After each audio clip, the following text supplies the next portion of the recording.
الله الرحمن الرحيم الحمد لله رب العالمين والعاقبة للمتقين ولا عدوان إلا على الظالمين والصلاة والسلام على نبينا محمد وعلى آله وأصحابه أجمعين اللهم انفعنا بما علمتنا وعلمنا ما ينفعنا وزدنا علما اللهم أرنا الحق حقا وارزقنا اتباعه وأرنا الباطل باطلا وارزقنا اجتنابه. Бүткүл аламдардын Роббиси, бүткүл аламдардын башкаруучусу, бүткүл аламдарды рызык менен камсыз кылган Аллах субханала тааламга чексиз мактоолор. Пайгамбары, пайгамбарлардын мөрү, пайгамбарлардын мырзасы, сиздин, биздин пайгамбарыбыз Мухаммед саллаллаху алейхи саламга, анын үй бүлөсүнө Аллах тааламдын салават саламдары болсун. Урматтуу бир туугандар, сүйүктүү пайгамбарыбыз Мухаммед саллаллаху алейхи вассаламдын өмүр баянын алууну улантабыз иншаллах. Демек өткөнкү сабагыбызда сиз менен биз пайгамбар саллаллаху алейхи вассаламдын Мекке доорундагы дааваты ошол жөнүндө сөз кылганбыз. Жана пайгамбар саллаллаху алейхи вассаламга жөрөк болуп, пайгамбар саллаллаху алейхи вассаламга калкан болуп берген эки инсан бул дүйнөдөн кайткандыгы жөнүндө сөз кылдык. Алда болсо Абу Талиб, анан ким Хадича бинт Хувайлид радияллаху анха. Бүгүн иншаллах сиз менен биз жаңы этапты баштайбыз. Жаңы этап Мекке доору, караңыздар, 3 этаптан турган деп башында айтып өткөнбүз. Биринчи этап сырдуу даават. Бул 3 жылга созулган. Пайгамбар саллаллаху алейхи вассалам пайгамбар болуп келгенден кийин 3 жыл сырдуу даават жүргүзгөн.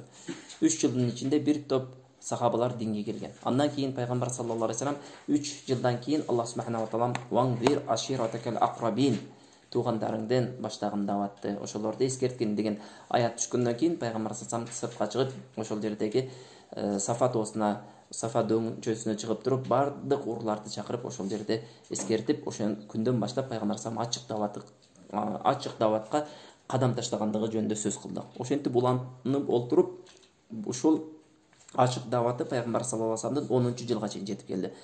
10-жылдан кийин пайгамбар саллаллаху алейхи вассалам башка даават этабына өтөт. Алда болсо эми сырттагыларды үндөй баштайт. Сырттагыларга исламды көздөө, исламды жеткирүү максатында Меккенин сыртына чыгат.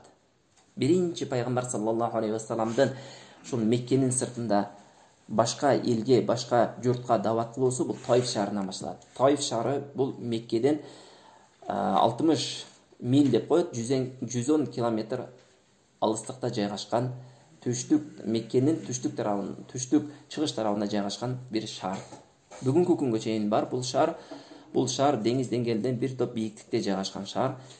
Бүгүнкү күндө дагы ажыга баргандар, же болбосо умрага баргандар кээ-бирлери ушул шаарды барып зыярат кылып келишет. Албетте бул шаарды зыярат кылууда эч кандай өзгөчөлүк жок. Эмне болгону коздук бар, ошондуктан бул шаарга барып эмне кылат, зыярат кылып турушат. Караңыздар, пайгамбар саллаллаху алейхи вассалам өзүнүн кулу болгон Зейд ибн Харис, кулу кийин азат кылган Зейд ибн Харисти алып, экөө биргеликте ошол Таиф шаарына келет. Таиф шаарына келип, ошол жерде Сакиф урусу болгон болот. Ошол Сакиф урусуну эмне Аллах тааламдын динин өндөйт. Пайгамбар саллаллаху алейхи вассаламдын бул кадам таштоосу, караңыздар, пайгамбар саллаллаху алейхи вассалам дааватта башка методикага өттү. Кандай методго десе, мурдалары ошол Мекке элини чакырып, жалгыз адамдарды чакыруу менен алек болсо, пайгамбар саллаллаху алейхи вассалам эми башка бир эмнеден колдоо издеп, башка бир уруудан, же болбосо ушундай башка шаарда жашаган элден колдоо издеп, балким мусулмандар ошол шаарга барып башпаник табат деген максатта эмне кылды? Ошондой сыртка барып дааватыны улантты. Ошол сырттагы дааватынын жогоруда айтып өткөндөй эң биринчиси Таиф шаары болду дейдик. Сакиф урусу жашаган, Сакиф урусунун Амр ибн Умайр дегенден 3 уулу болгон Абдуллаил, Мас'уд жана Хабиб деген.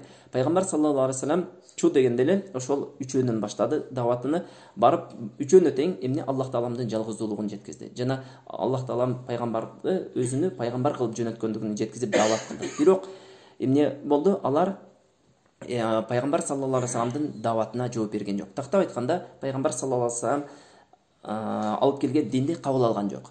Бирөөсү айтты, эгер сени Аллах жиберген чын болсо, деди, Каабанын жапкычын тилик-тилик кылып жыртып таштаймын деди. Мындайча айтканда, кантип эле сен эмне пайгамбар болосуң деп текеберлик кылды. Андан башкасы айтты, Аллах сенден башканы таппай калыптырбы деп эмне ал дагы текеберчилик менен жооп берди. Үчүнчүсү айтты, Аллахка ант сени менен сүйлөшпөймүн деди. Эгерде сен чындап пайгамбар болсоң, сен менен сүйлөшпөшүң керек деди. Эгерде сен Аллах тааламдын атынан жала жаап жаткан болсоң, анда мен сен менен анда тим более дагы сүйлөшпөймүн деп аны эмне четке какты. Ошентип пайгамбар саллаллаху алейхи вассалам ал жерден эч кандай эмне мындайча айтканда даватынын үзүрүнө көргөн жок. Бирок пайгамбар саллаллаху алейхи вассалам ошол 3 аттуу баштууну чакырып коюп эле үмүтүн үзбөстөн ар бир адамга чейин ошол жерде 10 күн түнөдү дагы 10 күндүн ичинде пайгамбар саллаллаху алейхи вассалам ар бир адамга дават кылып чыкты. Колунан келишинче бүт адамдарга эмне кылды? Аллах Тааламдын жалгыздуулугуну, өзүнүн пайгамбарчылыгын жеткизди. Бирок Аллах Таалам тагдыр кылган экен, ал жерден эч кимесе эмне исламды кабыл алган жок. Ал эле эмес бир туугандар ал жерге кирсин, жөн эле келген конокту тосуп чыгарып коюу өзү арабтарда адат нерсе эле. Караңыздар, биз эгерде эстесеңиздер, арабтардын жакшы адаттарынын бирөөсү башында айтып өткөнбүз, конокту сыйлоо дегенбиз. Конокту сыйлоо деген арабтардын жакшы сыпаты болгон. Жада калса кээ бир учурларда өзүнүн бир жалгыз төөсү болсо, жападан жалгыз бир төөсү болсо, конок келип калса, ошо төөсүнү союп жибергенден дагы эмне кылган эмес, алардын берешендиги ошол нерсени тосуп койгон эмес, жалгыз төөсү болуусун тосуп койгон эмес. Бирок мол жерде алар өзүнүн адатына каршы иш кылды. Тактап айтканда, пайгамбар саллаллаху алейхи вассаламды биринчиден конок, экинчиден пайгамбарлыкты жеткизип, аларга жакшылыкты эмне бөлүшүү үчүн келген инсанды эмне кылды? Пайгамбардын пайгамбарлыгын кабыл албады. Ошол эле учурда жөн эле конок кылып сыйлап, узатып койбостон эмне кылды? Аны ушундай каттуу азапка дуушар кылды. Пайгамбар саллаллаху алейхи вассалам андай азапты башка жерден эч качан көргөн эмес эле. Ошентип жанагы жерде жаш балдар, акылы кем адамдарды пайгамбар саллаллаху алейхи вассаламдын үстүнө эмне кылды? Жала жаап, мындайча айтканда, могуну ургула, бул жалганчы, бул сыйкырчы деген ушуга окшогон доомат аттарды атап туруп, жаш балдарына ташты берип, эмне артынан салып койду. Пайгамбар саллаллаху алейхи вассаламды алар кууп, ташпараң кылып, жанагылар эмне ургулап, соккулап, пайгамбар саллаллаху алейхи вассаламды шаардан чыгарып салды. Ошол Таиф шаарынан чыгарып салды. Караңыздар, Зейд ибн Харис өзү жалгыз болгондон пайгамбар саллаллаху алейхи вассаламга келген таштарды корганга өзүнүн денеси менен тосконго аракет кылат эле. Бирок бир дагы жанагы таштар ушунчалык көп болгондон пайгамбар саллаллаху алейхи вассаламдын мубарак болгон денелерине тийди. Ал эле эмес, тийген эч нерсе эмес. Пайгамбар саллаллаху алейхи вассаламга ушунчалык көп таш тийгенден пайгамбар саллаллаху алейхи вассаламдын денеси канап, бутунда кийген көпүчү эми жанагы канга толуп калды. Караңыздар, субханаллах, пайгамбар элестетип көрсөңүздөр, акыйкат бир туугандар, эгерде карап ойлонуп көрсөңүз, булар адаттагы нерсесин да кылган жок. Ушунчалык жакшылыкты ра көрүп, жакшылыкты бөлүшөйүн деп келген инсанга ушундай мамиле менен эмне кылышты? Мамиле кылышты. Бул албетте эң төмөн даражадагы мамиле эле. Андан кийин жанагылар ушундай деңгээлди кууп, дээрлик шаардан 3 чакырым чыгарып салды. 3 чакырым чыгарып, ошол жерде шаардын сыртында Утба жана Шейба ибн Рабиялардын эмнеси бар эле, жүзүндөн болгон бакчасы бар эле. Пайгамбар саллаллаху алейхи вассалам ошол жерге кире качып, башбанекте алып, анан зорго кутулуп калды. Ошентип жанагы жерде пайгамбар саллаллаху алейхи вассалам ушунчалык азап, жанагылардын колу менен берген азабынан кыйналып, ошол жерде чарчап, эсалып олтуруп калганда, Утба жана Шейба ошол пайгамбар саллаллаху алейхи вассаламдын ошол жерде олтуруп эмне эсалып атканын көрөт дагы, боору ооруп кетет да, анан өзүнүн Адас деген кулу болот. Адас деген кулуну эмне кылат? Бир кичинекей идишке жүзүндөн салат дагы, барып ошолго берчи деп жөнөтөт. Бирок ошол жөнөтөрдөн мурда пайгамбар саллаллаху алейхи вассалам Аллах Таалама дуа кылат. Караңыздар, субханаллах, пайгамбар саллаллаху алейхи вассаламдын ушунчалык кулк мүнөзү сонун экендигин. Пайгамбар саллаллаху алейхи вассалам ошол жерде ошолорго эмне каршы дуа кылса болот эле. Бирок пайгамбар саллаллаху алейхи вассалам ал нерсени тандаган жок. Пайгамбар саллаллаху алейхи вассаламдын кулк мүнөзүнүн ушунчалык улук экенин, кулк мүнөзү ушунчалык сонун экендигин пайгамбар саллаллаху алейхи вассаламдын жүргөн турумунан да байкасак болот, ошондой эле кылган дуаларынан да байкасак болот. Пайгамбар саллаллаху алейхи вассалам: "О Аллахым, мен күчүмдүн аздыгынан, айламдын куруганынан жана адамдарга кор болгондон өзүңө арзанамын. О мээримдүүлөрдүн мээримдүүсү, сен алсыздардын кожоюнусуң. Сен менин Роббимсиң. Мени кимдерге мукратып койдуң? Мени кабыл албаган бөтөндөргөбү, же ишимди душмандарга тапшырып койдуңбу? Эгер мага ачууланбасаң эле бардыгына чыдаймын" деп пайгамбар саллаллаху алейхи вассалам ошол жерде, караңыздар, ушундай сонун дуаны кылды. Андан кийин жанагы Аддас деген ушул бактан бир шиңгил жүзүндү алып келип, пайгамбар саллаллаху алейхи вассалам алдына алып келип калганда, пайгамбар саллаллаху алейхи вассалам жанагы жүзүндү алып бисмиллах деп жейт.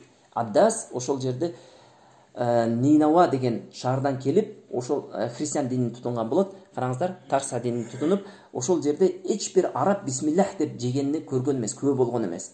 Ошол жерде пайгамбар саллаллаху алейхи вассаламдын бисмиллах деп жегенни көрүп, ушунчалык таң калды дагы: "Сиз бул арабтар, бул жердеги арабтар айтпаган сөздү айттыңыз го. таң калыш менен айтты. Сиз арабтар айтпаган сөздү айттыңыз го. Кайдан билесиз бул сөздү дегенде пайгамбар саллаллаху алейхи вассалам жанагыны суроого салып, сен өзү кайдан болосуң дейт. Ошондо мен Ниневахтан болом дейт. Сен Юнус ибн Маттанын жеринен болот экенсиң да деп пайгамбар саллаллаху алейхи вассалам жанагы эмне адамды ан сайын таң калтырат. Жанагы адам таң калуусуна таң калуу кошулуп, сиз Юнус ибн Маттаны кайдан билесиз дейт. Себеби Юнус ибн Матта бир туугандар бул Аллах таалам бир кавымга Ниневах деген шаарга жөнөткөн пайгамбар болгон. Бул Аллах субханаху ва таалам Кур'анда бул пайгамбардын өмүрүнү баяндап өткөн, кыскача баяндап өткөн. Бул пайгамбар биз билебиз, кит жутуп алып, киттин ичинде 40 күн калып кетет. Андан кийин Аллах субханаху ва таалам чыгарат.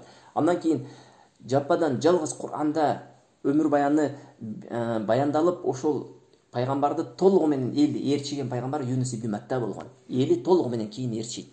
Элине дават кылганда эли кабыл албаганда андан наразы болуп, эмне чыгып кетет. Чыгып барып, анан жолдо кемеге отуруп, кемеде барып, Аллахтын тагдыры менен эмне жана чучукулак кылат дагы, чучукулактан ошо Юнус ибн Матта түшүп, суга секиргенде кит жутуп алат. Ошентип кандай болбосун, бунун өмүр баянын өз убагы келгенде балким иншаллах кененирээк окуй турбуз. Юнус ибн Маттанын шаарынан келдиңби дегенде, Юнус ибн Матта Ниневахтан экендигин арабтар билген эмес. Андан жанагы жерде таң калуусуна таң калуу кошулуп, сиз кайдан билесиз дегенде, ал менин бир тууганым дейт. Себеби эмне бардык пайгамбарлар билебиз, бир тууган болушат. Жанагы жерде ошол сөздү уккандан кийин бул кабарды бир гана пайгамбарлар гана билүүсү мүмкүн деп ошол замат эмне иман келтирет. Караңыз, пайгамбар саллаллаху алейхи вассалам ушунчалык кылган мындайча айтканда жухдунан, ушунчалык аракетинен бир инсан болсо да исламга келди. Бир инсан болсо дагы исламга келди. Бул пайгамбар саллаллаху алейхи вассаламдын жүрөгүндөгү толуп турган кайгыны кичине болсо дагы эмне кылды эле, соротту. Анан жанагы жерде кулу жанагы Шайба менен Утбага келгенде жанагылар айтат, эмне сени дагы азгырып, алда өзүнүн динине эмне сени дагы тартып кеттиби дегенде, эгерде билсеңиздер, бул эч ким билбеген кабарды мага айтты деп ошентип эмне өзүнүн кожоюндарына айтат. Караңыз, ошентип пайгамбар саллаллаху алейхи вассалам кайтат, Меккеге кайтат. Карнул Маназил деген жерге келгенде Жибрил алейхиссалам Малакул Жабал менен түшөт. Карнул Маназил Меккеге жакын жерде, ошол жерге келгенде тоонун периштеси менен Жибрил алейхиссалам түшөт. Тоонун периштеси менен түшүп, жанагы жерде пайгамбар саллаллаху алейхи вассаламга ушундай деп айтат: "Ey Аллахтын элчиси" дейт. Аллах субханаху ва таалам ушул тоонун периштесини жөнөттү дейт. Буйругун дейт, ушул эки тоону көтөрүп туруп, эмне ошол сага тоң боюндук кылган, сени ушундай азапка салган коомдун үстүнө бастырып койсун дейт. Субханаллах. Бул жөнүндө имам Бухари Урва ибн Зубайрдан риваят кылат. Ал айтат, Айша радhiyallahu анха мындайча риваят кылат дейт.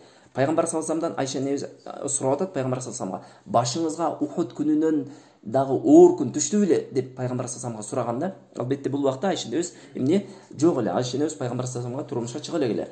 Ошондуктан пайгамбар саллаллаху алейхи вассалам ушул дават учурунда, сизде 23 жыл дават кылдыңыз, ошол ичинде эң башыңызга оор күн болгон, кайгылуу күн сиз үчүн болгон кайсыл күн дегенде, пайгамбар саллаллаху алейхи вассалам ушул күндү айтат. Тактап айтканда, ошол жанагы Таифке барып, Таифтеги адамдардын колунан каттуу азап чеккендигин айтат. Ошондо пайгамбар саллаллаху алейхи вассалам карасаңыз, Карнул Маназилге келгенде Жибрил туруптур дейт. Жибрил туруптур. Аллах таала коомуңду сага кандай орой жооп бергенин укту жана сен каалаган нерсени буйрушуң үчүн ушул тоонун периштесин жиберди деп пайгамбар саллаллаху алейхи вассаламга эмне кылды? Тоонун периштесини эмне кылды? Өкүмдарлыгын пайгамбар саллаллаху алейхи вассалам колуна тапшырды. Буйругун деди. Ошол замат Аллах субханаху ва таалам эмне Ал-Кубайс, Абу Кубайс менен жана Куайкан деген эки тоочо болгон, ошол Меккенин атрабында ошол тоону көтөрүп туруп, ошол коомдун үстүнө эмне кылып коет деди, бастырып коет деди. Пайгамбар саллаллаху алейхи вассалам жок деди. Аллах алардын урпактарынын арасынан балким эмне өзүнө гана сыйынган эч бир нерсени шерик кошпостон Аллахка ибадат кылган урук тукумду чыгарар деп мен ошону үмүт кылам деди дагы жанагы жерден баш тартты. Субханаллах. Бир туугандар, өтө чоң пайда. Пайгамбар саллаллаху алейхи вассаламдын кулк мүнөзүнүн улуулугун караңыз. Иннака ла ала хулукин азим. Аллах субханаху ва таала ушундай деп сыпаттаган. Чынында сен өтө улуу кулк мүнөз ээсисиң дейт. Акыйкат. Бир туугандар, пайгамбар саллаллаху алейхи вассаламдын өмүр баянынын баштоодон эң негизги себептердин бирөөсү дагы ушул пайгамбар саллаллаху алейхи вассаламдын жашоосуну өзүбүздүн жашообузга алып келет. Пайгамбар саллаллаху алейхи вассаламдын кулк мүнөзүн өзүбүздүн кулк мүнөзүбүзгө алып келели. Себеби пайгамбар саллаллаху алейхи вассалам кулк мүнөзү эң сонун кулк мүнөз болгон инсан болгон. Биз ар бир сабагыбызда болбосо дагы көп сабактарыбызда токтолуп айтып өткөнбүз. Пайгамбар саллаллаху алейхи вассаламга инсаниятка берилген жакшы сыпаттардын баары пайгамбар саллаллаху алейхи вассаламга берилген. Пайгамбар саллаллаху алейхи вассалам идеал адам. Бир туугандар, эгер үлгү тута турган болсоңуз, пайгамбар саллаллаху алейхи вассаламды үлгү тутуңуз. Илимдүү болобу, же болбосо дагы башка инсан болобу, алар туура Аллах Тааланын шариятына амал кылат, Аллах Тааланын динин үйрөнгөн, бирок кандайдыр бир деңгээлде бир бир кемчилиги болот. Ошол менен ал инсандыгын көрсөтүп турат. Бирок пайгамбар саллаллаху алейхи вассаламда андай кемчиликтүү, жийиркеничтүү сыпат болгон эмес. Пайгамбар саллаллаху алейхи вассалам Аллах субханаху ва таала лакад кана лакум фи расулиллахи усватун хасана. Чындыгында силер үчүн пайгамбар Мухаммад саллаллаху алейхи вассаламда эң жакшы үлгү насааттар бар деди. Үлгү туткуңуз келсе пайгамбар саллаллаху алейхи вассаламды үлгү тутуңуз. Бир туугандар, арабтар дагы, кыргыздар дагы, өзбектер дагы, тажиктер дагы үлгү тутууга татыктуу уру эмес, же болбосо улут эмес. Балким сиз менен биз кимди үлгү тутуубуз керек? Аллах субханаху ва таалам жөнөткөн пайгамбар Мухаммад саллаллаху алейхи вассаламды үлгү тутуубуз керек. Бүгүнкү күндө сиз менен биз телевизордон көрүп, кээ бир арабтарды көрүп, булар мындай кылып атат экен го, андай кылып атат экен го деп айтышыбыз мүмкүн. Жок, бир туугандар, Аллах субханаху ва таалам сиздер үчүн арабтарда үлгү бар деп айткан жок. Лакад кана лакум фи расулиллахи усватун хасана. Чындыгында силер үчүн деди пайгамбар саллаллаху алейхи вассаламда, пайгамбар саллаллаху алейхи вассаламда жакшы үлгүлөр бар деди. Кимди үлгү тутабыз? Демек пайгамбар саллаллаху алейхи вассаламды үлгү тутабыз. Кимди кумир тутабыз? Пайгамбар саллаллаху алейхи вассаламды кумир тутабыз. Мына ушундай пайгамбар саллаллаху алейхи вассаламдын чыныгы адамдар алсыздык кылган сыпатын көргөндө сиз менен биз пайгамбар саллаллаху алейхи вассаламды сүйбөй кое албайбыз. Бул инсапсыз адам дагы сүйө албай кое албайт. Ушул айрыкча ушул окуяны караңыз, бир туугандар, жашооңузда бир элестет көрүңүз. Сиздин мышыгыңызды быш деген адамды эмне кыласыз? Жек көрүп каласыз. Мейли, мышыгыңызды быш деген адамды кечирип кое алатырсыз, бирок сизге каршы доомат кылган, сизге каршы эмне кылган, жала жапкан адамды, же болбосо сизге физикалык бир зыян жеткизген адамды кечире аласызбы? Бир туугандар, бүгүнкү күндө сиз менен биздин иманыбыз менен кечирип коюш өтө кыйын нерсе. Пайгамбар саллаллаху алейхи вассалам элестетиңиз, бир кавымды кечирип койду. Бир кавым, Аллах субханаху ва таалам пайгамбар саллаллаху алейхи вассаламга кылган мамилесине эмне кылды? Жибрил кылган мамилеси үчүн Жибрил алейхиссаламды тоонун периштеси менен түшүрдү. Жана Жибрил алейхиссалам айтты: "Буйругун" деди. Көтөрүп туруп ушундай үстүнө аңтарып койду деди. Бирок пайгамбар саллаллаху алейхи вассалам жок деди. Балким Аллах субханаху ва таалам булардын урпактарына келечекте Аллахтын өзүнө гана сыйынган, эч бир шерик кошпостон Аллахка ибадат кылган урпакты чыгарар деп үмүт кыламын деп пайгамбар саллаллаху алейхи вассалам кечирип койду. Бул чоң бир эрдик, чоң бир баатырдык, бир туугандар. Чыныгы баатыр адам, бир туугандар. Караңыздар, чыныгы баатыр адам туура кылыч менен согуш майданында өзүнүн эрдигин көрсөткөн баатыр деп айтабыз. Бирок андан дагы чоң баатырлык, андан дагы чоң баатырлык, бир туугандар, ушундай ачуусу келген адамды, же болбосо ушундай зыян көрсөткөн адамдарды кечирип коюусу. Биз келечекте келебиз иншалла. Пайгамбар саллаллаху алейхи вассалам Меккеге кирип барганда, бир туугандар, ушунча жыл пайгамбар саллаллаху алейхи вассаламга зыян берген адамдарды кечирип койду. Субханаллах. Bunday эрдик тарыхта мәгарам пайгамбар саллаллаху алейхи вассаламдан башка эч кимде болгон эмес. Элестетиңиз, кайсыл сиз сиз окуп жүргөн аскер башчы болобу, же болбосо дагы башка бир инсан болобу, улуу инсандар болобу, алардын мынчалык деңгээлде эрдик көрсөткөндөрүн оккан эмеспиз, болгон эмес дагы. Мынчалык деңгээлде өзүнүн душмандарын кечирип кое турган. Жок дегенде адилеттүүлүк мамиле кылып, душмандары эгерде адилеттүүлүк мамиле кылып, душмандары зыян бербей койгон жерде алар дагы зыян бербей койгон. Бирок душмандары зыян берип турган жерде аларды биз дайым угабыз. Ошол эле биз тарыхыбызда окуп жүргөн бир туугандар, ушундай аскер башчы же болсо ушундай улуу инсандар, бир туугандар бизге белгилүү болгон жерлерин гана тарых жазып койгон. Бизге белгилүү болгон ыплас, ушунчалык нажас жерлерин жазган эмес. Эгерде жазганда бизге аларга болгон жек көрүү ушунчалык ашат эле. Мисалы кыламыз, сиз менен биз жаштыгыбызда Наполеон Бонапартты окудук, Александр Македонскийни окудук, дагы буну окудук. Ушундай ага болгондай жакшы сезимдер кылган, себеби тарыхчылар жакшы жактарын жазган. Ошол эле учурда мисалы Наполеондун болобу, же болбосо айтайлы Александр Македонскийдин болобу, же башка ошол улуу инсандардын, мисалы тарыхта изи калган улуу инсандардын жаман ыплас жагын жазганда сиз менен бизге аларга болгон жек көрүү кылат эле. Эң чоң ыпластыгы Аллахтан бөлөк нерсеге сыйынуу, туурабы? Аллахты коюп, Аллахтан бөлөк нерсеге сыйынуу өзү ыпластык эмеспи?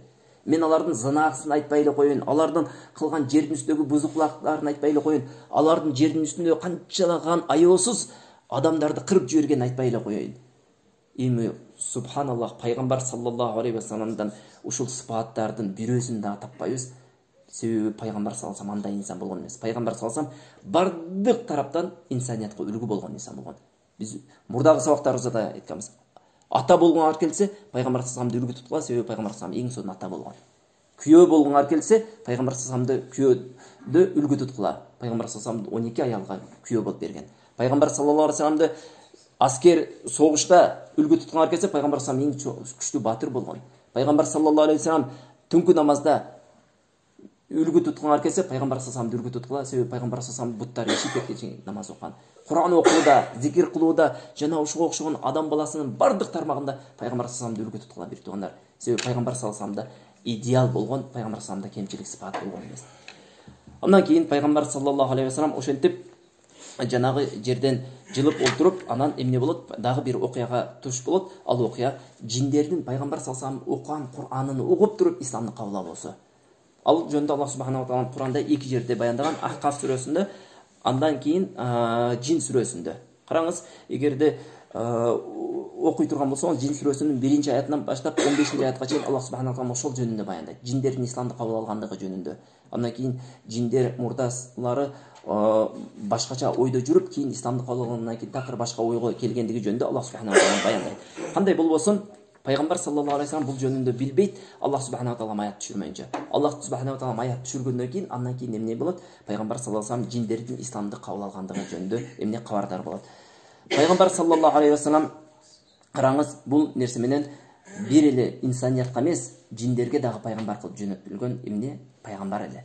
Ошол эле учурда Кур'ан бир туугандар, сиз менен биз окуп жүргөн Кур'ан бул бир эле пайгамбар саллаллаху алейхи вассаламдын үммөтүн эмес, бул жин аламына дагы шарият экендигине далил болот. Түшүнүктүбү? Себеби Аллах субханаху ва таала ошол Кур'анда Жин сүрөсүндө кул ухия илейя анна мустама'a нафару минал джинни факулу инна сами'на Кур'анан ажаба деп айтты. Караң, кул ухия айткан, эй Мухаммад, алар айтышты, кимдер? Жиндер, бизге ушундай нерсе вахий кылынды. Анна мустама' мага ушундай нерсе вахий кылынды. Алар жиндер укту, эмнени? Бир топ жин Кур'анды угушту. Жана биз ушундай таң калыштуу Кур'анды уктук дейт. Себеби алар мурдагы китептерден кээ бирлери кабардар болгон, бирок Кур'андан кабардар болгон эмес. Бул жерден бир нерсени билсек болот, бир туугандар, жин аламы көпчүлүгү Аллах субханаху ва тааламдын сыпаттарын берип коет. Валиядан билля. Жин бир туугандар бул махлук. Жин бул бир туугандар, Аллах субханаху ва тааlam жараткан махлуктардын бирөөсү. Аллах субханаху ва тааlam жиндерди дагы сиз менен бизди өзүнө ибадат кылуусу үчүн жараткан сыяктуу, жиндерди дагы өзүнө сыйынуу үчүн жараткан. Жинден коркуу бир туугандар. Аллах субханаху ва тааlam дагы жогору коюп туруп жинден коркуу бул ширк болуп эсептелет. Вала тахафухум фахафуни ин кунтум муъминин дейт Аллах субханаху ва тааlam. Алардан коркпогон, менден гана корккун дейт. Момун, мусулман адам, иманы бекем адам, иманы мустахкам болгон адам жинден эмне үчүн коркот? Бир туугандар, өзүңүздөр ойлоңуздар, чычкандан коркосузбу? Алдыңызда үйүңүзгө кирсеңиз, чычкан сизди көрүп калса, ийинини таппай качып кетет, туурабы? Ал эми эмне үчүн жиндерден коркосуздар? Эмне үчүн мусулман адам, Аллах тааламдан корккон адам жинден коркуш керек? Жин бир махлук, бир туугандар. Караңыз, бир туугандар, Аллах субханаху ва тааlam, эгерде сиз Аллахтан гана корккон болсоңуз, Аллах субханаху ва тааlam сизди ушундай кылып коет, Аллахтан бөлөк эч нерседен коркпой каласыз. Эгерде Аллах тааламдан коркпой турган болсоңуз, Аллах субханаху ва тааlam ушундай кылып коет, Аллахтан коркпойсуз, бирок жердеги махлуктан бардыгынан коркуп каласыз. Жада калса көрөкөңүздөн дагы коркуп каласыз. Ошондой бир туугандар, бул туура акыйда сиздин жүрөгүңүзгө барып орнобойт экен, сиз көрөкөңүздөн дагы коркуп жүрө бересиз. Бир туугандар, жин аламы Аллах субханаху ва тааlam эмне өзүнө сыйынуу үчүн жараткан. Алар биздин үстүбүздөн үстөмдүк кыла албайт. Алар биздин үстүбүздөн ээлик дагы кыла албайт. Аларда көрүү, угуу, Аллах субханаху ва тааlam көрүп тургандай көрүү сыпаты жок аларда. Аллах тааламды угуп тургандай угуу сыпаты жок. Мисалы, жин, эгерде сиз көрбөй аткан болсоңуз, ал дегени жин бардык Аллах тааламдын сыпатына ээлик кылды деген нерсе эмес. Валиятан билля. Жин сиздей, биздей алсыз махлук, бир туугандар. Караңыздар, ушул Жин сүрөсүнүн 7-аятында ушундай деп айтат. Ва аннахум 6-аятында караңыз. Ва аннаху кана риджалун минал инси я'удуна би риджалин минал джинни фазадухум рахаqa. Бир тайпа инсандардан болгон эркектер бар эле, алар жиндерден коргонуу сурайт эле дейт. Коргонуу сурайт эле, алар жиндер ошол нерсени билгенден кийин алардын үстүнө үстөмдүк кылып алат эле. Мындайча айтканда, алардын коркууларына коркуу кошулат эле. Бул аяттын тафсиринде кичине сирадан алсашып баратабыз, бир туугандар. бул жерде айтпасак болбойт. Себеби бүгүнкү күндө жинден корккон адамдар ушунчалык көп дейсиз. Адам баласы мындай Аллах Тааламдан коркпогондон кийин жогоруда айтып өткөндөй жинден коркуп жашап калат экен. Жинден корккон адамдардын жашоосу бүгүнкү күндө сиз менен бизди таң калтырат. Бул кутту мушрик, Мекке мушриктери сыяктуу. Меккенин мушриктери бир жерге барып калса, бир эн таладагы үйгө кирип калса, жиндерден коргонуу сурап туруп анан кирет экен. Караңыз, Аллах субханаху ва таала ошол жөнүндө баяндап атат. Алар кирерден мурда жиндерден болгон инсандардан болгон бир эркектер жиндерден коргонуу сурайт эле деп. Биринчи бул тафсиринде ушундай деп келет. Биринчи жиндер коркуп качат экен. Кадимкидей адамдар келет деп. Анан жанагы адамдар келип коркконунан жиндерден коргонуу сурап жаткан болсо, биз Аллах субханаху ва тааламдан гана коргонуу сурашыбыз керек. Аллах Тааламдан башка нерседен коргонуу сурашсак, бул ширк болуп эсептелет. Аузу биллахи минаш шайтанир раджим. Аллах субханаху ва тааламдан өзүнөн гана коргонуу сурайбыз. Туурабы? Ошол бейиштен куулган шайтандын зыянынан Аллах Тааламдан коргонуу сурайбыз. Ошол жанагы жиндин атын айтып, силерден коргонуу сурайбыз десе, жанагы жин, булар бизден коркот экен деп жанагылардын коркуусуна коркуу кошуп, жанагылардын үстүнөн үстөмдүү болуп алат экен. Көрдүңүздөрбү? Кээ бир адамдар бар, жин оорусу менен оорушу мүмкүн. Же болбосо, жин көп васваса кылышы мүмкүн. Бир туугандар, ал жин, сиздин ичиңиздеги жин сизди башкарат эмес, сизди башкарган Аллах субханаху ва таала. Сизди каныңызды айланткан, жүрөгүңүздү соктурган Аллах субханаху ва таала. Жин сизге бир гана зыян бере алат, васваса гана кыла алат, андан башка эч нерсе кыла албайт. Кыямат күнү арак ичип жинге шылтай албайсыз. Кыямат күнү зына кылып жинге шылтай албайсыз. Жин айтат, мен васваса гана кылганмын дейт. Азгырганмын дейт, болду, башка эч нерсе кылган эмесмин дейт. Жинди Аллах субханаху ва таала биздин үстүбүздөн үстөмдүү кылып жараткан эмес. Түшүнүктүбү? Демек көрдүңүздөрбү? Бул аятта аябай көп пайда бар. Эгерде бул аяттын тафсирлерине токтолуп турган болсок, чоң пайдалар чыгарат элек. Бирок эмне тилекке каршы биздин максатыбыз сира болгондуктан сирага кайтабыз. Болгону айтайын деген нерсе, пайгамбар саллаллаху алейхи ва саллям аларды көрбөдү. Демек пайгамбар саллаллаху алейхи ва саллямдагы жин алам менен эмне ушул Кур'ан түшкөндөн кийин гана билди жиндердин исламды кабыл алганын. Бүгүнкү күндө кээ бир адамдар мен жиндер менен сүйлөшөм деген адамдар пайгамбар саллаллаху алейхи ва салламдын жолунан эч кандай жүрүшү жок. Пайгамбар саллаллаху алейхи ва саллям ал жолду калтырган эмес. Пайгамбар саллаллаху алейхи ва саллям туура жолду калтырган. Андан кийин караңыздар, пайгамбар саллаллаху алейхи ва саллям ушинтип Тоифтан кордук көрүп куулгандан кийин анын башына үйүлгөн кайгы капа, үмүтсүздүк ушундай пайгамбар саллаллаху алейхи ва салламга жакшы кабарлар жетүү менен эмне акырындан жоюла башлады. Ошентип пайгамбар саллаллаху алейхи ва саллям Меккенин астына келип, Меккеге кирердин алдында эмне кылышын билбей ошол жерде туруп калат да. Андан кийин караңыздар, Меккеге чыгып кеткенден кийин Мекке элинин адаты болгон, ал жерге бирөөнүн астында, живар деп коет араб тилинде, ошол бирөөнүн астында Меккеге кирген болсо, ага эч ким зыян бере албай калат.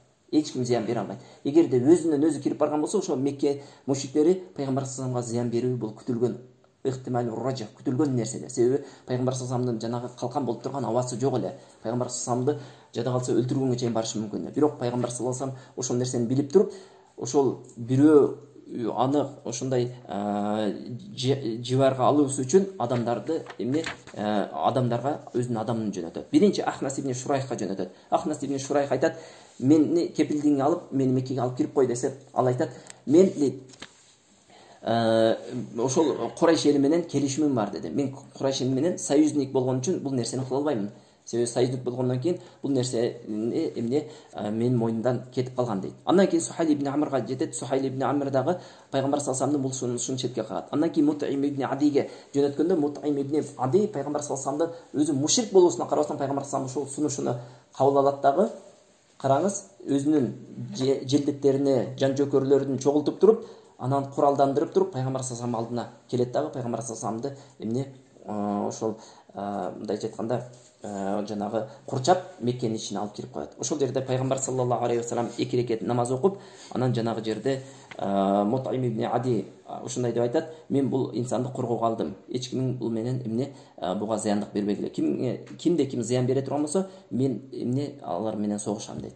Түшүнүктүбү? Демек ошол кепилдик алып кирип койгондон кийин, ага кимде ким зыян берсе, ошол кепилдикти алып кирген адам аларга каршы согушат эле. Бул арабтардын адаты эле. Ошентип пайгамбар саллаллаху алейхи ва саллям аман эсен Меккеге кайра кирип келди.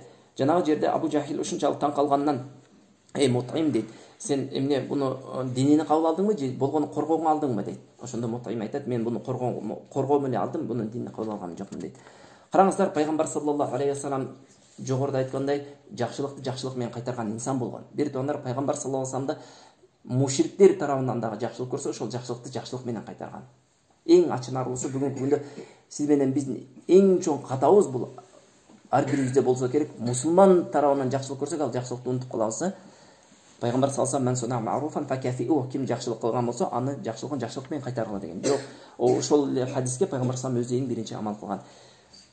Бадыр согушунда мусулмандар 70 адамды туткунга алат. 70 адамды туткунга алып, кийин аларды эмне ушундай кунуна сатат, бардыгынан сатат. Ошондо пайгамбар саллаллаху алейхи вассалам бир жакшы сөзүн айткан.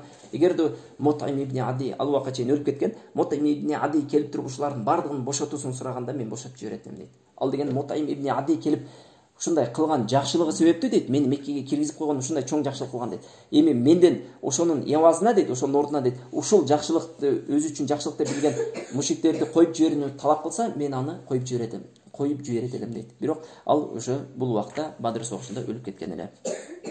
Андан кийин караңыздар, пайгамбар саллаллаху алейхи вассалам ошол пайгамбарлыктын 10-жылы даватты башка метод менен жайылтууну каалайт. Ал да болсо сырттан келген, ажы убагында келген адамдарга уру кылып чогултуп туруп, ошолорго эмне дават кылып, ошолорго дават кылуудан көздөгөн максаты, караңыздар, алардан жардамчы колдоочуларды издөө болот. Чүнкү пайгамбар саллаллаху алейхи вассаламды өзүнүн шаарына алып кетип, мусулмандарды жана пайгамбар саллаллаху алейхи вассаламга баш байнек бере турган жардамчы колдоочуларды издейт. Бирок эмне болот? Пайгамбар саллаллаху алейхи вассалам эмне бул жерде ошол көздөгөн максаты ишке ашпайт. Тактап айтканда, бир канча ууру башларына жана уурларга дават кылат, бирок ал даватына эч кимиси жооп бербейт. Ошол эле учурда пайгамбар саллаллаху алейхи вассалам Бану Калпка келет. Бану Калп айтат, ушундай Аллах тааламдын динини кабыл алгыла, менин пайгамбарлыгымды кабыл алгыла дейт. Алар дагы кабыл албайт. Бану Ханифке келет, алар дагы кабыл албайт. Бану Амирге келет, алар дагы кабыл албайт. Ошентип пайгамбар саллаллаху алейхи вассалам эмне бир топ уурларга дават кылат. Ошол эле учурда пайгамбар саллаллаху алейхи вассалам уурлар менен эле чектелип калбастан, же ууру башчылар менен чектелип калбастан, жеке дагы даватын токтотпойт. Караңыздар, тарыхчылар, ошол пайгамбар саллаллаху алейхи вассалам өмүр баянын жазгандар, ошол жылдары исламга келген жеке адамдардын дагы өмүр баяндарын камтып кеткен. Ошолордун бирөөсү пайгамбар саллаллаху алейхи вассалам жеке даватында жалгыз өзү исламды кабыл алгандардын бирөөсү Суайд ибн Самит болгон. Бул Медине шаарында болгон. Бул эмне ушундай шаир деп коебуз, акын болгон. Ал ошол пайгамбар саллаллаху алейхи вассаламга ажыл убагында келип, пайгамбар саллаллаху алейхи вассаламга жолугуп калат. Анан пайгамбар саллаллаху алейхи вассаламга айтат, сиздеги адамдар ушундай деп айтып турат. Мен дейт, ушундай мурдагы адамдардын ушундай данышман сөздөрүн билемин дейт. Кандай сөздөрүн билесиң десе, мисалы Лукман Хакимдин данышман сөздөрүнү билемин дейт. Айтып берси десе, жанагы жерде Лукман Хакимдин данышман сөздөрүн айтып берет. Пайгамбар саллаллаху алейхи вассалам ошол жерде токтоп туруп, мен окуп дейт дагы, өзү Аллах таалам түшүргөн Кур'анды окуп бергенде, жанагы караңыз, шунчалык таң калгандан пайгамбар саллаллаху алейхи вассалам эмне кылат? Жанагы окуган Кур'андан таасирленип, ошол замат исламды кабыл алат. Ошол замат исламды кабыл алат дагы, чынында бул сонун сөздөр экен. Мен мындай сөздөрдү эч качан уккан эмесмин дейт дагы. Мединага барып, Аус жана Хазрач урусунун ортосунда согуш болот. Ошол убакта согуш жүрүп турган, жана граждандык согуш жүрүп турган убакт болот. Ошол убакта Суайд деген эмне согушта өлүп кетет. Ал пайгамбар саллаллаху алейхи вассаламдын уже кийин Мединеге көчүп келгенин эмне көрбөй калат. Ясрип деген бул Медине шаары. Пайгамбар саллаллаху алейхи вассалам баргандан кийин Медине деп аталып калган. Ага чейин Ясрип деп аталган. Демек ушул сахаба Суайд ибн Самит Ясриптен болгон. Андан кийин Ияс ибн Муаз. Бул дагы ошол Ясрипте жашаган Хазрач урусуна тиешелүү эмне болот? Адам болот. Ауска тиешелүү. Бул ошол Меккеге бир максат менен келет. Ал кандай максат десе, Меккеге келүүдөн максаты Курайш элинен жардам алып, Хазрачка каршы эмне күч чогултуу болот. Ошолорду үндөп, шыктандырып, Курайш элине каршы эмне, Курайш элине чогултуп алып, ошолор менен биргеликте Хазрачка эмне кылып, күч чогултуп алып баруу максатында болот. Бирок Курайш бул нерсеге жооп бербейт. Караңыздар, бир туугандар, биз эгерде эстесеңиздер, бир айтып өттүк эле, кыскача айтып өткөнбүз. Аус жана Хазрач урусу бул Медине шаарында, азырынча Ясрип деген шаар, Ясрип шаарында коренной деп коет да орыс тилинде. Ошол жерде туулуп өскөн эзелден бери жашаган эмне уру болот. Булардын согушу 300 жылдык эмнеге уланат. 300 жылдык сертичкасы бар согуш болот. Караңыздар, бул согуштун башталуусун кээ бир тарыхчылар бир аялга такайт. Бир аял себептүү согушуп кеткен дейт. Ошентип булар араб болуусуна карабастан 300 жылдан бери согушуп келаткан эл болот. Булардын ошондой согушуусуна жана ошол ортосундагы оттун алуулуусуна ан сайын себепкер болгондор ошол Мединеде, Ясрип шаарында жашаган жөөттөр болот. Жөөттөр каалайт дейсизби? Эки элдин ынтымактуу жашашына. Болбосо экөө тең бир уурудан, бир туугандар экөө тең атасыдагы бир ууру болгону кийин барып кичинекей уурусу бөлүнүп кетет. Араб болгону дагы. Бирок ошого карабастан 300 жылдык согушта келип уже тажаган болот. Ошол убакка келип пайгамбар саллаллаху алейхи вассалам келер учурда уже 300 жылдан бери согуша берип эмне тажап уже бүткөн, качан ушул токтойт экен деп эңсеп калган заманга туура келип калат. Караңыз, бир туугандар, биз билебиз, жакынкы тарыхтагы ал нерсеге күбө, алыскы тарыхтагы ал нерсеге күбө, согуш болгон жерде экономикалык өсүш болбойт. Согуш болгон жерде тапкан кирешеси бүт согушка жүктөлүп тура берет. Согуш эми тагдыр болсо айла жок, бирок согуш жакшы нерсе эмес. Түшүндүңбү? Мусулман адам пайгамбар саллаллаху алейхи вассалам эч качан эмне душманды жолуктурууну арзуу кылбасын дейт. Ал дегени мусулман адам эми кокус келип калса, же бастырып келип калса, анда айла жок, ал башка маселе.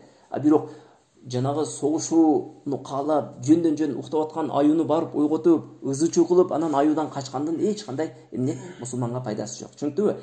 Айтайын деген нерсе, ушул убакка келип, ушул Хазрачтагы Ауыстагы ушул согуштан тажап бүткөн эл болот. Тажап, бул тажагандыгы азыр ылдыйракта келебиз, кандай пайда берет. Ошол Ияс ибн Муаз ошондой согуштан тажагандыктан анан келип пайгамбар саллаллаху алейхи вассалам менен сухбатташып калып, сүйлөшүп калып, ошол жерде пайгамбар саллаллаху алейхи вассалам исламды сунуштайт. Ошол жерде исламды сунуштаганда Кур'ан окуганда ошондо Ияс ушундай сонун сөздү эч качан уккан эмес экенмин деп жанагы жерде исламды кабыл алат. Ошондо о ком, Аллахка ант берип айтам дейт. Бул нерсе, бул биз муктаж болуп келген нерседен дагы жакшы. Мындайча айтканда, Курайшка жардам сурап келдикпи? Менин азыр кабыл алган нерсем андан дагы жакшы деп ушундай сөздөрдү айтат. Бирок тилекке каршы ал эмне болуп калат? Өлүп кетет. Ал дагы өлүп кетет. Акыркы сөздөрү Аллаху акбар, ла иляха иллаллах, субханаллах деп айтылган деп тарыхчылар жазып кеткен. Андан кийин Абу Зар ал-Гифари, бул дагы Меккеден сырткаркы Гифар урусунан болгон сахабалардан. Ал дагы исламды ошол 10-11 жылдары, пайгамбарлыктын 10-11 жылдары кабыл алган инсан болгон. Бул Ясриптин жанында жашаган Гифар деген уру болгон. Бул ушу чөлдүн ортосунда жашаган. Булар көпчүлүк учурда каракчылык менен тиричилик кылган. Жолдо ошол кербендер өткөндө кербендерди каракчылык кылып, талап тоноо менен эмне жашаган ком болот. Анан бул пайгамбар саллаллаху алейхи вассалам жөнүндө Ясрипте ошо сөздөр тарап, жанагы эки инсан Ияс ибн Муаз менен Суайб эмне кылды? Исламды кабыл алды. Ошол жөнүндө, ислам жөнүндө ошо дуду болуп сөздөр тарай башлаганда ислам жөнүндө угуп калат. Анан өзүнүн инисин жөнөтөт. Баргындагы Меккеге ошол Мухаммад деген инсанды жөнөткөн дагы анан эмне кылган дейт?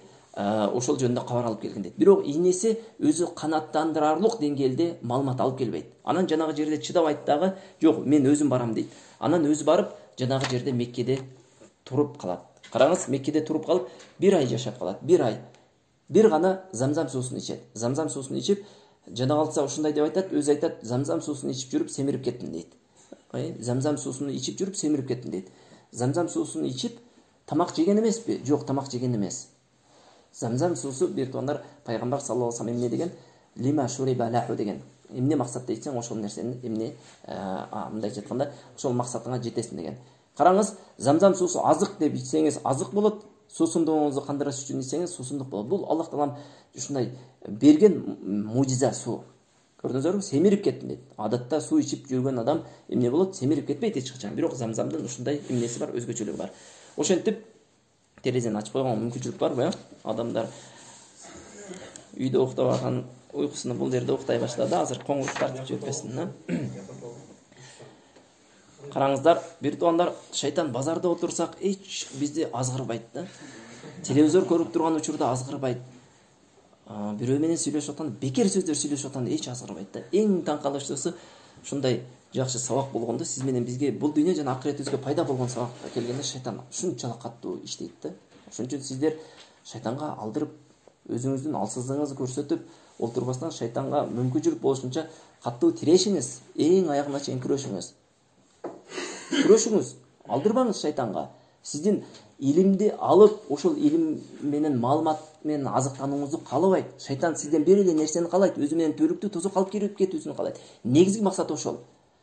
Түшүнүктүбү?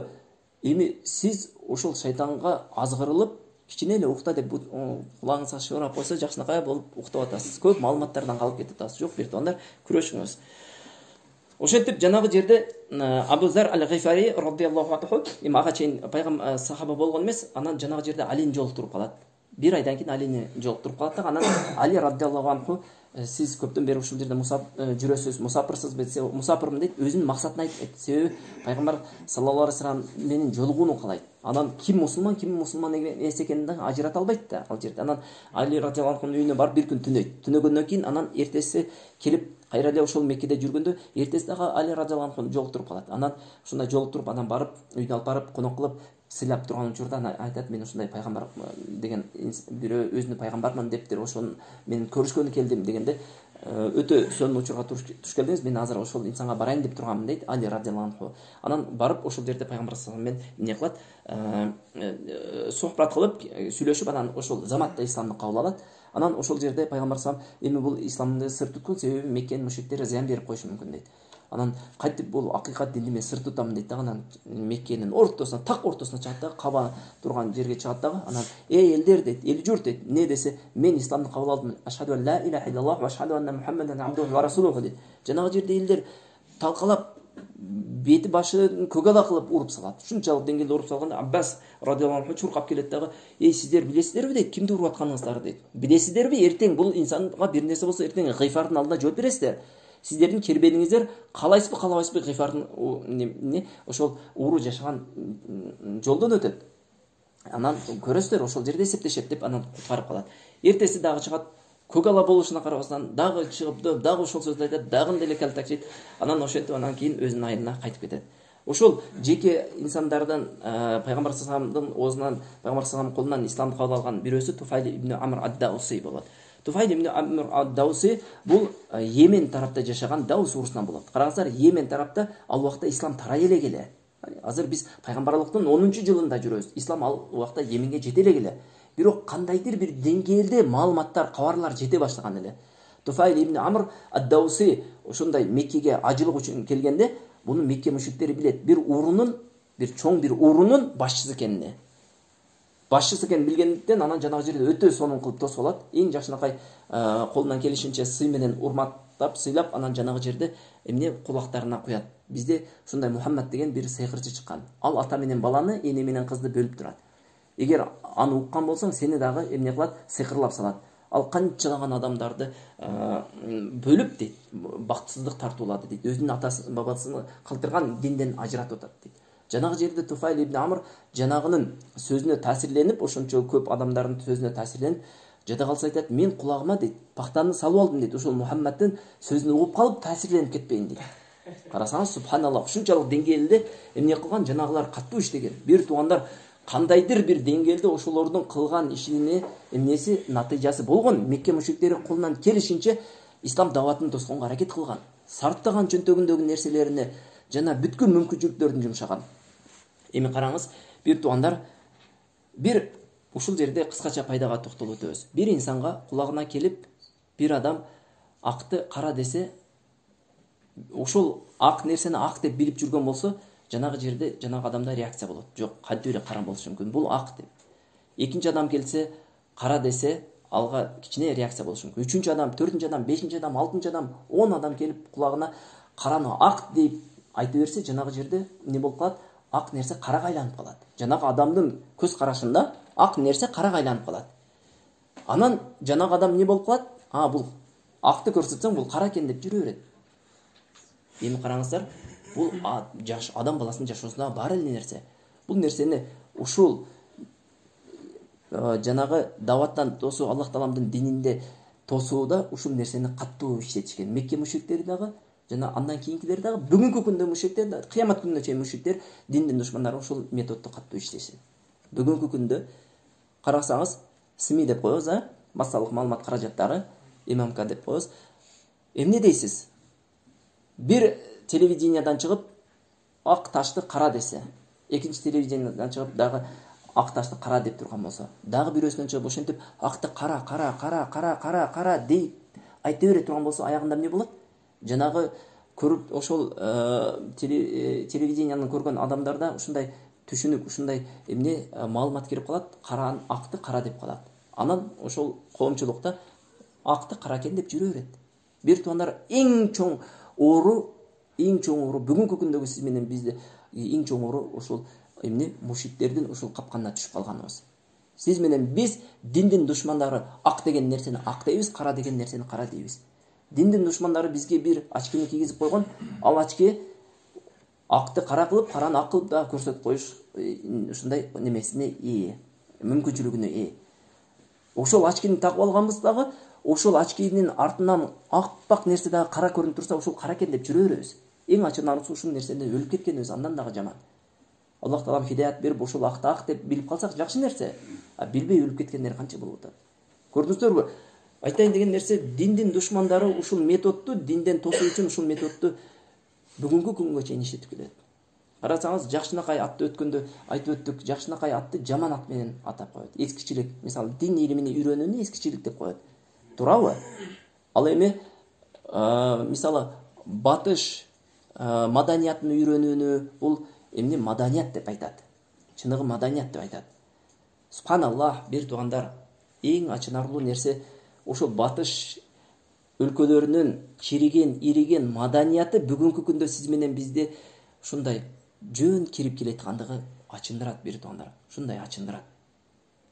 Бир туугандар, жүрөк ыйлайт бул нерсеге. Батыш маданиятты, маданият деген ат менен ириген, чириген нерсе кирип келетканын көрүп туруп, ошол көргөн, ирип кирип келеткан нерсенин кирип келетканын көрүп тоса албай турганыңа ыйлайсың кээде. Эч нерсе кыла албаганыңа ыйлайсың.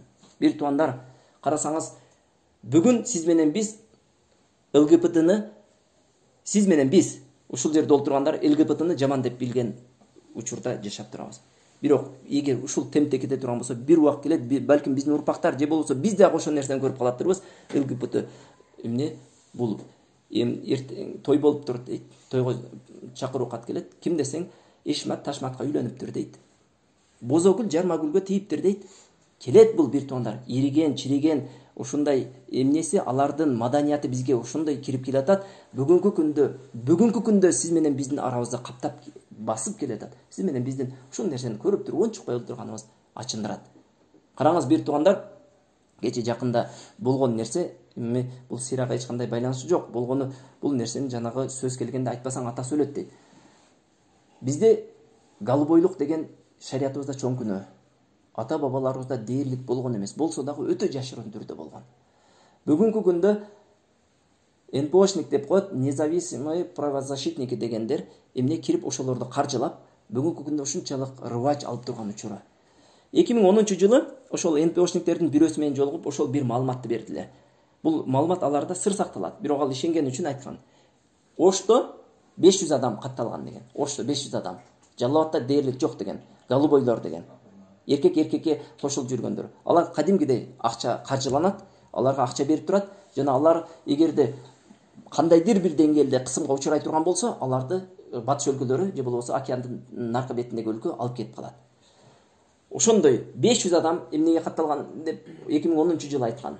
2010-жылы айткан. Мына 2021-жылда жашап турабыз, 2021 кече бир ай деле боло элек бул окуяга көрүшкөн учурда, мен эмес, биздин досторубуз көрүшүп ошол менен сүйлөшүп калган учурда, эми мына жаңы маалымат. Бул обновлениясы уже. Ошто 1000 адам катталганы бул. Жалал Абадта 500 адам, Бишкекте саны жок. Бишкекте саны жок. Андан дагы ачынарлуу нерсе билесизби эмне? Андан дагы ачынарлуу нерсе 3 күн мурда, же адашпасам 4 күн мурда кыздын кийимини кийип, эркектин ушундай кыргыздын жигиттери ушундай денеси дагы мындай орусча телосложение деп коет го. Ушундай чоң, бизге окшогон кичинекей эмес, чоң болгон, килейген бир 90-100 килограммдык балдар кыздын кийимини кийип баратып, клубка кирип баратып, бир жигит чыгып, аны кыз деп ойлоп, ушундай качоктагы кыз болот экен деп койгон үчүн жанагы жерде мушташ чыгып, эмне ал бүт Кыргызстанга желиндей тарады. Уксаңыздар керек бул нерсени айтышына карап. Биз ал нерсени көрүп отуруп, интернетте ошондой кабарларды өткүзүп баратып, жанагы жарым жылаңач кызды эми биз кыз деп ойлоппуз аны. Жанагы жерде ошол жарым жылаңачты көрбөй калайын деп өткүзүп жибериппиз. Кийин бирөө айткандан кийин карасак ал эркек экен. Бир туугандар, бул деген ошо ачыкка чыктыбы? Азыр сиз ушундай терс немеде кабыл аласыз ушуну. Бирок бир күн келет, бир туугандар, эгер ушул нерсе секинден сиңип олтура бере турган болсо, телевидение, башка радио, интернет аркылуу сиңдире бере турган болсо, эртең сиз менен биз жөнөкөй кабыл алып калабыз. Андан кийин бүрсү күнү ошо тойлоруна барып, жанагы кара жоргону түшүп берсе, таң калбаңыз. Ал нерсеге эч таң калбаңыз. Бир туугандар, көрдүңүздөрбү? Айтайын деген нерсе, батыл нерсени ак кылып коюш бул бүгүнкү күндөгү эмне диндин душмандарынын колунда жеңил эле нерсе болуп калды. Сиз менен биздин уктап атканыбыз бул ачынарлуу нерсе. Колубуздан келишинче тоскоолдуктарды жаратышыбыз керек. Биз дин менен, ата бабаларыбыз дин менен жашап келген, бизге динди мурас кылып берди. Биз дагы өзүбүздөн кийинки урпактарга динди мурас кылып берели, ЛГБТ менен. ЛГБТны эмес. Бир туугандар, өзүбүздөн кийинки урпактарды ойлойлу. Эртең кыямат күнү сиз турасыз, сиздин балдарыңыз турат, анын неберелериңиз турат, чеберелериңиз, шыбыраларыңыз турат. Аллах субханаху таала өзү сактасын. Неберелерибиз, гыбыраларыбыз голубойлор менен туруп калбасын. Небере, чебере, шыбыраларыбыз ЛГБТлар менен туруп калбасын, капырлардын сабында болуп. Эгерде сиз менен биз ушул жашоого ыраазы болуп, ушинтип олтура бере турган болсок, алар уктаган жок. Сиз уктап атасыз, алар уктаган жок. Алар миллиарддаган акчаны сарптап атат. Биздин жанагы карнайдай болгон ушундай мыйзам кабыл алган адамдарга колунан келишинче эмнени акчаны сунуштап атат. Аларга эмне? Аларда бир немесинде бекем дин үчүн болгон күйүм жок болгондуктан, эли үчүн, жери үчүн болгон эч кандай сезим, патриоттук сезим болгондуктан алар ошондой батыштын проектилерине $1 миллион өткүзүп бере берет. Закон кылып коет. Закон киргендиги үчүн сиздин менен биздин кыздарыбыз, балдарыбыз 6-класстан баштап жыныстык катнашуунун сабагын өтүп атабы? Өтүп атабы? Бул Европанын эмне ошол батыш өлкөлөрүнүн проекти эмеспи? Бир күн убакыт келет, караңыз, бир убакыт келет, сиз менен биздин 6-7 класстагы балдарыбыз балким ошол көрүп келип деле калгандыр. Жыныстык катнашууну кылып туруп, ошону практиковать эте турган убакыттар келип калат. Себеби ал бул биринчи кадам. Китептерге жылаңач кыздын, жылаңач эркектин сүрөтүн чыгарып туруп, жаш 10 гүлүнүн бири гүлү ачыл элек, секелек кыздарга же болбосо жаш жигиттерге үйрөтүү бул айбанчылык эмеспи? Бул жеткен мыкаачылык эмеспи, бир туугандар? Уй же болбосо кой, же болбосо жылкы, бир туугандар, эч кандай окубай туруп, убагы келгенде билип алат каерде кандай кылып кошулушту. Адам баласы да куттум ошондой табиятында инстинкти бар, бир туугандар. Убагы келгенде өзү кошулуп алат. Кантип кошулушту? Аллах субханаху тааланын табиятыбызга салып койгон. Таап алабыз керектүү жерде, керектүү тешикти. Бирок бир туугандар, мындай эрте үйрөтүү ал зынанын тарашына гана себеп болот, андан башка эч нерсе. Сиз менен бизден ошол эле нерсени каалайт. Сиз менен бизден ошол ириген, чириген маданияты менен сыймыктанып аткан эл бизди дагы ошондой ириген, чириген маданиятын ээрчүүсүн каалайт. Жок, бир туугандар, токтот, стоп. Биздин динибиз бар, биздин маданиятыбыз бар. Биздин альхамдулиллах өзүбүздүн динибиз себептүү биздин маданиятыбыз ушунчалык эмне болгон, өрчүгөн, бир туугандар. Динибизди таштасак, ошол маданиятыбыздан жок болобуз, ал эле эмес, элибизден дагы жок болобуз, жерибизден дагы айрылабыз. Бир туугандар, мен сиздерге мисал катары бир нерсени айтып өтөйүн. Кыргыздардай кейпте болгон, билесиздер, кызылдар бар, алтайлар бар, якуттар бар, тувинстер бар, дагы ошого улуттар көп. Орусиянын чыгышында дээрлик кыргыздардын уругу болгон адамдар аябай көп. Бирок бүгүнкү күндө жоголуп астында турабы? 50 жылдан кийин, бир туугандар, ошол элди кызыл китептен гана табып каласыз, андан башка жерден таппайсыз. Себеби аларда идеология жок болгондуктан, аларда дин жок болгондуктан, аларды арак, зынакорлук, ушундай жаман ыплас нерселер жок кылуу. Мына жакында, бир туугандар, 30-50 жылдан кийин көрөсүз, якут деген эл болгон эле деп, же болбосо кызыл деген эл болгон эле деп калса таң калбаңыз. Алардын ушундай кор болуп жашашына, ушундай жок болуп кетип атышына дини жоктугу себеп, шаман болгондугу. Ошол эле түстөгү биз, кыргыз эли, ушул Орто Азия эли, бир туугандар, дин себептүү Аллах субханаху таала заттуу кылды го. Туурабы? Бир туугандар, кыргыздардын кыргыз тили сакталышы, өзбектердин өзбек тили сакталышы, тажиктердин тажик тилинин сакталышына дин кандай салымын кошкон билесизби? Сиз менен биздин ата бабаларыбыз, бир туугандар маданиятта жашаган. Сиз ойлошуңуз мүмкүн кыргыз үйдө эмне кыргыз үйдөн кыргыз үйгө көчүп жүргөн деп. Бир туугандар, орустар же болбосо ошол сыяктуу бүгүнкү күндө маданиятын тартуулап аткан эл ажатканасы жок болуп, үйүнүн бир бурчуна ажатын өтөп турган учурда мусулман эли, кыргыз болобу, өзбек болобу, араб эли гусул алышты билген.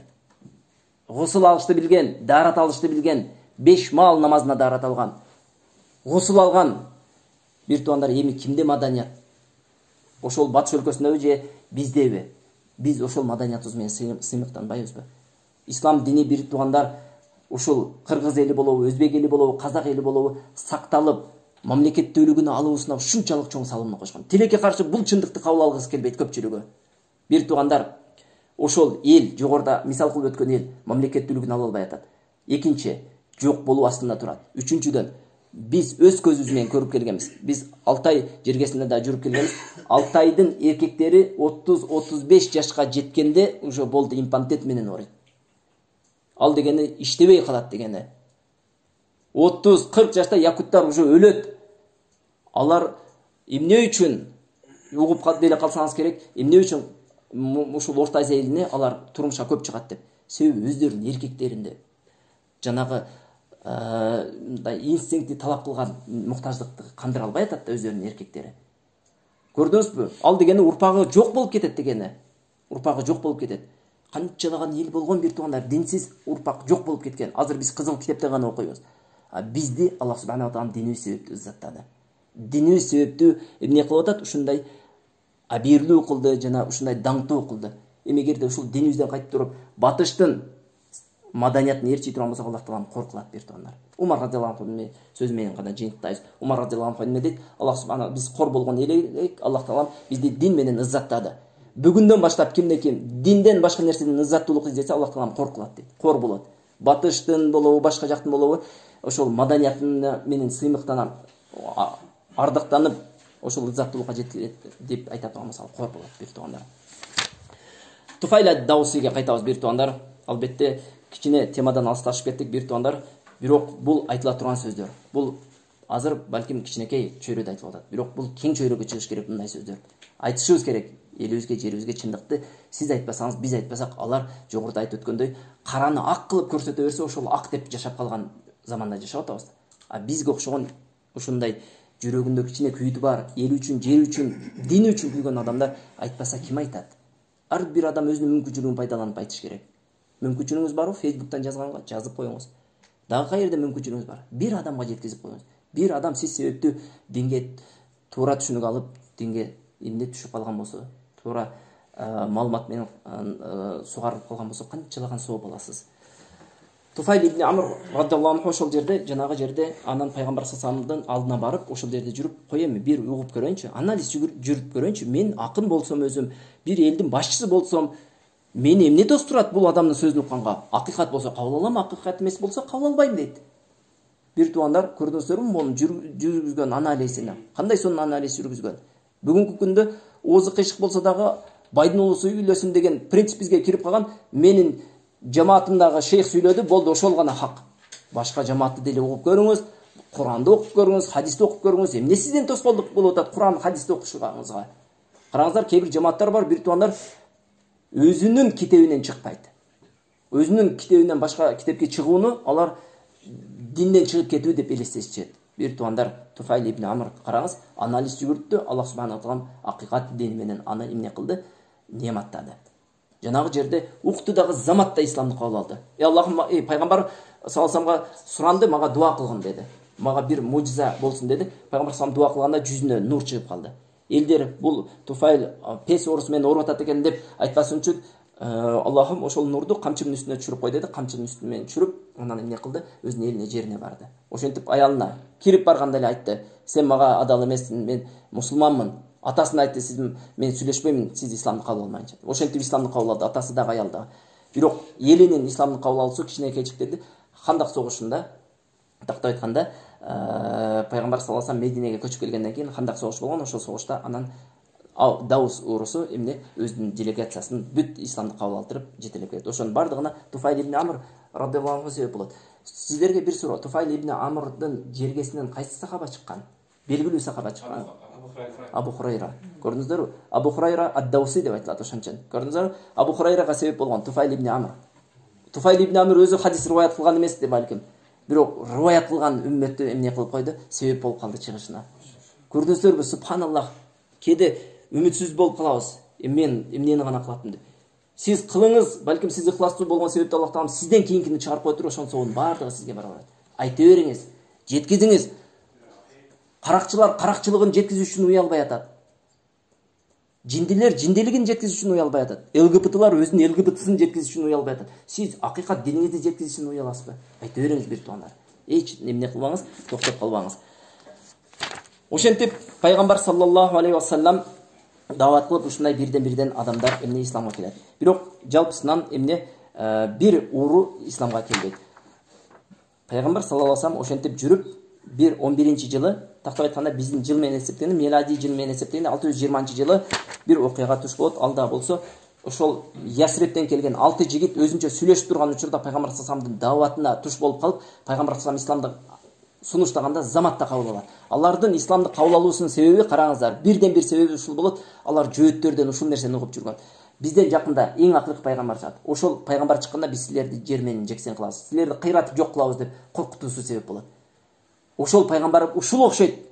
Биз алардан мурдараак исламды кабыл алып калайлы дейт дагы исламды кабыл алат. Караңыз.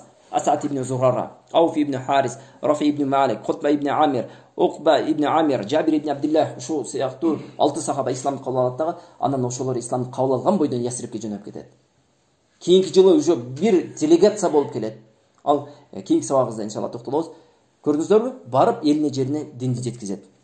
Ошентип пайгамбар саллаллаху алейхи ва саллям Айшени өзгө үйлөнөт. Ошол жылы пайгамбар саллаллаху алейхи ва саллям Айшени өзгө үйлөнгөндө бул пайгамбарлыктын 11-жылы болот. Айшени өзү 6 жашта болот. Ан пайгамбар саллаллаху алейхи ва саллям духул кылгандыгы бул акт деп коет. Акытындай келишим кылып, ошол нике кыйдыргандыгы 6 жашында болот, духул кылгандыгы 9 жашында болот. Ушул жерде ушул сөзүбүз менен жыйынтыктайбыз. Аллах субханаху ва таала насип кылса кийинде Исра Мирач менен аяктайбыз. Бирок мол суроо көпчүлүк адамды шектендирген бир суроого жооп берип, анан кийин жыйынтыктайбыз. Бир туугандар Айшени өзү 6 жашында турмушка ошо нике кыйылган, андан кийин 9 жашында Мединеге көчүп баргандан кийин духул кылган. Духул деген ошо кошулган деген. Көпчүлүк исламдын душмандары мусулмандарды эмне кылат? Ушул жерден эмне кылат? Адаштырууга, шектендирүүгө аракет кылат.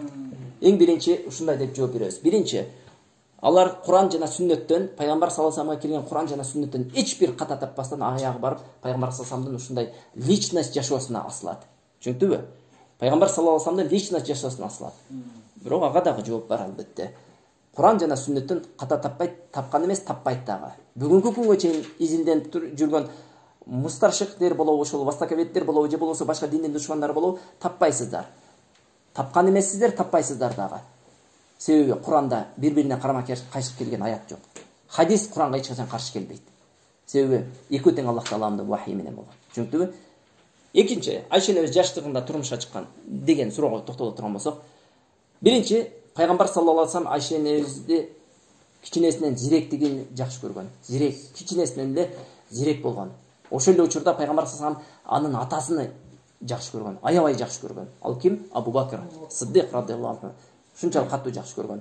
Андан кийин айта турган болсок, ысык өлкөлөрүндө кыз баланын балагатка жетүүсү эрте болот. Айшени өзү 6 жашка нике кыйылган учурда балагатка жеткенби, жеткен эмеспи, ал бизге кызыктырбайт. Себеби нике балагатка жетпесе деле кыйыла берет. А бирок духул балагатка жеткенден кийин болуш керек. Түшүндүңбү? Нике мисал төрөлгөндө эле нике кыйып койсо боло берет. Бул шариятыбызда уруксат берилген нерсе. А бирок духул балагатка жеткенден кийин болуш керек. Эми 9 жашында духул кылды го, ал жаш го деп айта турган болсо, 9 жаш сиз менен биздин көз карашыбызда ушундай бүгүнкү күндө жаш болуп эсептелип атат. Биринчиден, экинчиден, ысык жерлерде бүгүнкү күнгө чейин 9, 10, 11, 12 жаш ушу балагат жашы деп эсептелет. Бизде ушу биз мына Орто Азия чөлкөмүндө бир туугандар 12 жаш кыздар үчүн 12, 11, 10 жаш балагат жашы болуп эсептелет. Суук жерлерде эле кичине кежигип кетпесе, мына Орто Азияда 10, 9, 10, 11, 12 жаш кыз баланын балагат жашы болуп эсептелет. Бүгүнкү күнгө чейин бир туугандар. Эми караңыз. сөлөкөттү чоң боло турган болсо, балагат жашына жеткен болсо, шариятыбыз ал нерсеге тыюу салган эмес үйлөнүүгө. Бүгүнкү күндө сиз менен биз телевизорлордон көрүп жатпайбызбы? 12 жаш, 11 жаш кыздын төрөп коюусуну, төрөп кадимкидей жашап жүргөнүн угуп жүрөбүз. Эми илгерки заманда эч кандай полуфабрикат жебеген учурда, эч кандай химикат аралашпаган тамак жебей, жалаң натуралдуу тамактар жеп жүргөн учурда, эч кандай бүгүнкү күндө сиз менен биз аралашкан ол химикат болобу ушул сыяктуу нерселерге аралашпай турган убакта ден соолугу чың болуп турган учурда бул адаттагы эле көрүнүш болгон. Эч кандай бул нерседе эмне жок. Мындайча айтканда динге тоан деп коет араб тилинде, сайгылап динди жаман көрсөтө турган жери жок бул нерсенин. Памирлик кыргыздар биз көрүп жүрөбүз, 9, 10, 11 жашында телевизорлордон айтып жүрөт, турмушка чыгат экен деп. Эч ким аларга каршылык кылбайт го. Памирлик кыргыздар ушундай болуп туруп, өлүп кетиптир, кырылып калыптыр дегенди укпайбыз. Эмне үчүн пайгамбар саллаллаху алейхи ва саллям аялына келгенде ушундай тоан кылганын жакшы көрөбүз. Көрдүңүздөрбү, бир тугандар, булардын максаты динди жаман көрсөтүү, адамдарды шектендирүү. Булардын эзелтен ошондой болгон, бүгүнкү күнгө чейин, кыямат күнүнө чейин ошондой боло берет. Динди жаман көрсөтүү үчүн ар түрдүү эмне жолдорду издеп жатат. Бирок албетте динде бардык нерседе жооп бар. Туура, кээ бир маселелерде сиз менен биз жоопту билбей калат деп атабыз. Ал дегени ислам дининде жооп жок деген эмес. Билгендер бар, билгендер жооп берет ошол нерсеге. Түшүндүңүзбү? Ошондой эле бир тугандар, Айша энебизди Аллах субхана ва таала мактаган. Аллах субхана ва таала жет асмандын үстүнөн актап ал инсандын пакиза экендигине аят түшүргөн. Ал инсан Аллах субхана ва тааладын кулу, эң сүйүктүү кулу, пайгамбар саллаллаху алейхи ва салламдын ең сүйүктүү жубайы болгон. Бир тугандар, Айша энебиз динге кызмат кылгандай аялдардан эч ким кызмат кылган эмес. Биз өткөндө Хадича энебиз жөнүндө токтолуп өттүк. Хадича энебиз туура кандайдыр башка жак менен кызмат кылган, Айша энебиз илим жагы менен кызмат кылган. Айша энебиз руваят кылган хадистерди бир тугандар эркектер руваят кыла албайт эле, кылбайт эле дагы. Себеби эркектер андай нерсеге эмне төшөк маселесинде, жуунуу маселесинде, үй бүлөнүн ортосунда жашыруун, мындайча айтканда, үй бүлөнүн ичинде гана боло турган, бир бөлмөнүн ичинде боло турган маселелердин бардыгын Айша энебиз радыйаллаху анха руваят кылган. Айша энебиз рываят кылбаганда сиз менен биз караңгылыкта калып кетет элек. Бир тугандар, караңыз, Айша энебиз ушунчалык деңгээлде уялбастан дин үчүн рываят кылып берди. Ошол себептүү сиз менен биз 1400 жыл өтсө дагы аялдарыбызга пайгамбар саллаллаху алейхи ва саллям үй бүлөсүнүн ичинде кандай мамиле кылганын Айша энебиз аркылуу билип туруп, үй бүлөбүзгө ошондой мамиле кылып турган учурубуз. Айша энебизди жакшы көрбөй анын эмне дейбиз? Айша энебиз бир тугандар ушунчалык пайгамбар саллаллаху алейхи ва саллямды сүйгөн аялы болгон. Пайгамбар саллаллаху алейхи ва саллямдын жападан жалгыз бикир аялы ушул болгон. Эми жанагы динге сайгылаган адамдар пайгамбар саллаллаху алейхи ва саллямды ушундай жаш кыздарды эмне кылган адам деп жаман сыпат менен сыпаттайт. Бир тугандар, пайгамбар саллаллаху алейхи ва саллям андай адам болгон эмес. Пайгамбар саллаллаху алейхи ва саллям калган 11 аялы бикир болгон эмес, жубан аял болгон. Пайгамбар саллаллаху алейхи ва саллямдын үйлөнүүдөн эң негизги максаты өзүнүн шахватын кандыруу эмес, балким ошол аял коомчулугуна аялдар аркылуу динди жеткизейин деген болгон. Эгерде пайгамбар саллаллаху алейхи ва саллям каалаганда, бул нерсени каалабады албетте, бирок каалаганда бардык сахабалар өзүнүн кызын берүүгө даяр эле. Шундай пайгамбар саллаллаху алейхи ва саллямга бербесе кимге берет эле? Бирок пайгамбар саллаллаху алейхи ва саллям андай кылбады го. Пайгамбар саллаллаху алейхи ва саллям бир гана ушу Айша радыйаллаху анха бикир бойдон үйлөндү, кыз бойдон үйлөндү, калган бардыгыга жубан бойдон үйлөнгөн.